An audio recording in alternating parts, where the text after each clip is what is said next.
So this was a Guatemala regional that recently happened by Fernando Vasquez. He was main decking 54 cards. So, you guys know I love my 54 card branded decks, frankly. That was one of my, that was the number I was running for a while. He got top 8. And let's see how big the regional was. It was about 134 duelists, nothing to scoff at there, and he won. Or no, and Branded won the. Oh, Branded won. Okay, so congratulations to him. Wow.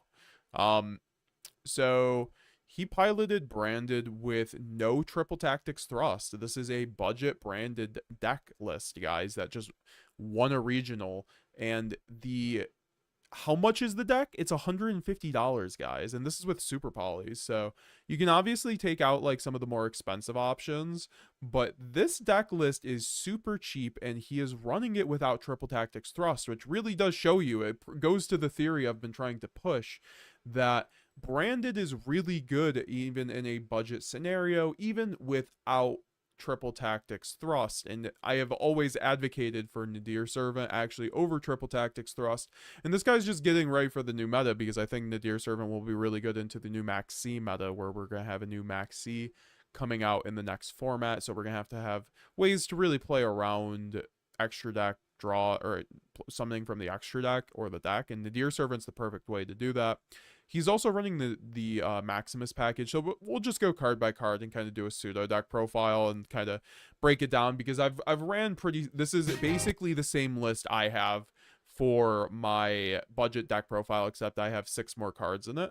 So I'm pretty sure I can make some good guesstimations on everything. Put on some stream music in the background. So yeah, no. So this build, it has 3 Allure, obviously. 1 Tragedy, but he does run the Allure. He runs 2 Mercurier in order to facilitate the Allure banishes. I think it's either Tragedy or Allure, and he isn't running Grass, so I think Mercurier is probably better in that scenario. I also think Tragedy is kind of really high value for getting back Branded Fusion, to be fair, though. 3 Albaz, 2 Cartesia, 1 Quem. I'm going to have to roast him on that. The 1 Quem is definitely a little bit dubious. But you do run the Nadir Servant, so you can always fish back the Quem kind of thing. But you don't have a searchable way to do that, so that's just like my one thing. He does run the 2 Cartesia, I think that's fine. 3 Shrouded Dragon, and then 1 Gimmick Puppet Nightmare, plus the Spriggan's Kit, and then the Maximus for the Nadir package. I think Maximus is very good as long as you don't play into like a Desiree, or if you don't play into a branded mirror match, essentially, which isn't too common, so I think you won't really have to worry about that. But if you're ahead of the game, I probably wouldn't resolve a Maximus if you have Nadir in hand. It's also kind of bad going second, but it's also like not bad if you just like crack a board and then just Nadir to just like finish off. Like I've done that plenty of times running Nadir in my main deck, even with Thrust. So I think Nadir is fine. It's also another way to basically resolve Branded Fusion. You get more advantage off 1 Nadir Servant than you do 1 Branded Fusion. So when you run a Dogmatic Maximus, so it's a very good way to play around the fact that Branded Fusion is now at 1. He does run the Bestial package, standard 1 Magnamut, 3 Saronir. And then he runs all the branded cards, 1 Fusion, 3 Opening, 1 Red. 1 Red is fine, probably for consistency's sake. He's already running more bricks than the Maximus. And 1 White, of course, which he is running, fair enough amount of Dark Dragons to see Brandon White and then not brick on it. 1 Lost, 3 High Spirits, and 3 High Spirits has really become super standard for Branded nowadays, I think, because it's just another way to resolve Branded Fusion. It is basically a discard Nadir Servant that's a quick play, so it's a bit better than Nadir Servant. So running both of them at 3 can be kind of dubious sometimes, and something that I typically hesitate with deck building. But that's why in a build without Thrust, I feel like Nadir is definitely your next best option. I do think overall, though, if you were to choose between Thrust and Nadir, you would be definitely running the Thrust, because Thrust is just way better going second, and going first is basically a Nadir Servant. So if you get ashed, so which is all that usually matters. But Nadir has the plus of just being a starter too, which duplication is not. So he does run the 3 Allure. I love Allure. I think any build with Branded should probably run Allure no matter what. It's just way too good advantage right now because like if you draw your Banish, you go +1 and then you always get really high card advantage. And getting those 2 board breakers in hand is super important in this format. So definitely something I understand.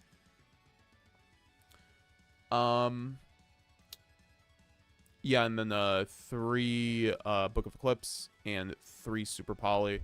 And as his board breaker package, I do think this is one of the best board breaker packages. It's something I was advocating for. I'd love to know if this guy's watched the channel. Fernando Vasquez, shout out to him. If he has, let me know in the chat. But you know, 3 Super Poly, 3 Book of Clips. I think that's the best board breaker combo besides like evenly Droplet.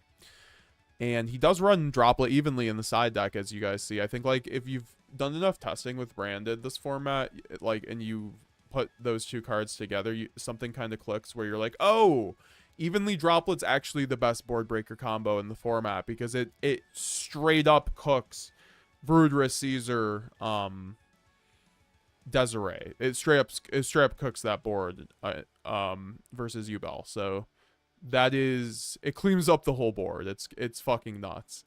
So I think that is something I'm going to run in all my lists going forward as long as Yubel is pretty good. And I think next format with Fiendsmith, it will be the same thing because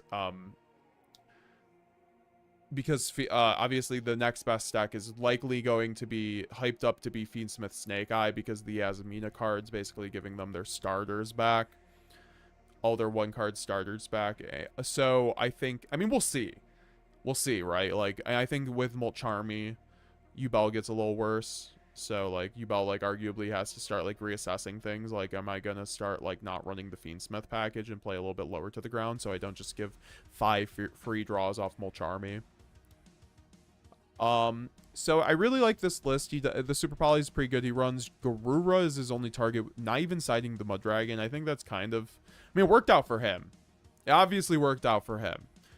I personally think Mud Dragon's better, but the Garura is interesting. Maybe that's a little better. I mean, he does run, okay, he runs the Nadir Servant. So that's always something I've thought of. When you run Nadir Servant, it's way better to run Super Poly too, because you already run Garura for the Nadir Servant.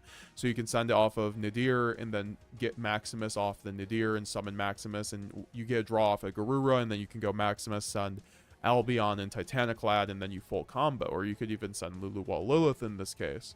So, that definitely makes sense. I would just probably have a Mud Dragon in the side deck, and the extra deck's pretty fire, too. I mean, he does run the 2 Talents, too. I mean, Talents, like I mentioned before, is super solid right now, so I think, like, it's definitely something you could definitely consider upping to 2.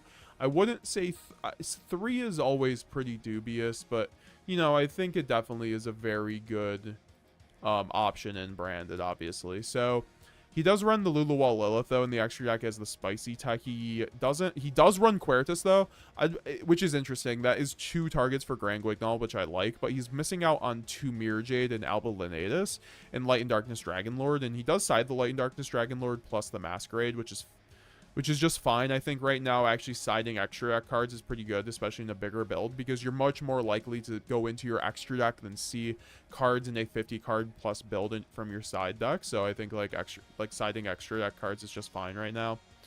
And he's kind of proving that right now, putting the Lad in for the shifter lines and then Mask for time. Evenly Droplet. I do think Lulu's kind of troll on the, like, it's great. It's a great synchro, and it's really good off Nadir. But also, I don't think you need it. I think the utility of, like, Alba Lenatus is, like, way more. But it worked out for him. I would love to know how good it was for him, because it's actually sometimes a better summon off of Grand Guignol, because it's an Omni-Negate and gives all your monsters plus 500, which can be pretty utility. He does run the Phantasme because, you know, it is a Dark Dragon off of High Spirits. That's why I think Phantasme is just great in Branded right now. And you're mostly going against Link decks. Like, every deck's going to be linking unless you're playing against Flu or Branded. So, on some level, it's just more ways to go D-draw, essentially, and give you a body. And then also not be, like, a brick because you run Allure of Darkness and High Spirits. Cosmic Cyclone is pretty good right now. On top of the Evenly might be too much for back row decks, but obviously, you know, this is a South American regional, so it might be, like, more stun down there for, you know, just regional differences. So Shoutout Dragon also to send off the branded fusion. I've always loved that option. And then, like I mentioned before, the 3 droplet and the evenly matched, because that's the best board breaker combination right now. So that was the quick deck profile for Fernando Vasquez's first place Guatemala WCQ regional. 150 or so people in that regional. Great performance. No fusion duplication, obviously, because no thrust, and this was a budget branded build. So guys, definitely shows that branded is just doing fine, in my opinion. Can you explain the Nadir combo servant pretty quickly? I basically just did that, so, you know, hopefully that did good enough. Do you have any suggestions or tips for branded players going to his first YCS in 2 weeks in Niagara? Well, I'll be there, so come say hi. And then also, I would say, think out your plays, you know, branded, as long as, if you're running Puppet, like, your game shouldn't go too long. Think out your plays, and then also, just know your lines to play through hand traps a lot of the time. Like, be confident in your build. Like, obviously things are changing, so like there's a lot to go into that format, so it's like I can't really focus on like one piece of advice besides just giving you a few general pieces of advice. Definitely just, you know, branded's gonna have to change with the next format a little bit. I also would stray away from the Azamina cards, bringing that to a format personally. I mean, to an event in branded. I just think those cards are quite untested, is probably the most generous way I'll put it in branded. You know, we'll have more videos on it, but, you know, between me and you, I'm not bringing Azamina branded to YCS Niagara, and that's not out of a monetary decision. You know, also just like get sleep, you know. As long as you're prepared for the event, you should be fine. But, like, you know, be confident in breaking boards. That's also one of my things. Like, if you lose every die roll, don't, like know how to play branded without puppet locking, right? Know how to break a board, too. And then puppet lock them. What's up, Card Limits? How's it going? Afternoon. How you doing? How you doing? I might have to do a thrustless deck until I get them, says Battle Ram. Well, you just saw a thrustless deck, guys. Like, this list is fire. I'm gonna have to clip this and make this into a VOD, honestly, because I think people will want to see this. P11 in my deck I placed probably main deck, but I don't have space to put generic targets. I think it's fine as long as you run Stapelia generally, because like Mirror Jade is a generic target with an Albaz. What do you think about branded Yubel as a deck, or a little Yubel engine in branded? I think it's pretty good. I think Danilo Petroni, top 64 euros with branded Yubel, and he said he liked it a lot, so I wanted to have him on branded cast, but like I just remember our schedules did not align, and just didn't happen. But I would check out his deck profile or check out his deck list. We also, I think, made a short on it, and you know, it's something, I think it's a lot of bricks. But also, I think it's like a better Azamina engine than branded if you're running grass, because you obviously can mill the Yubel names and then go into Phantom that way. I don't think you should, but Azamina cards are also decent mills, because if you mill like Poster, it's just a draw.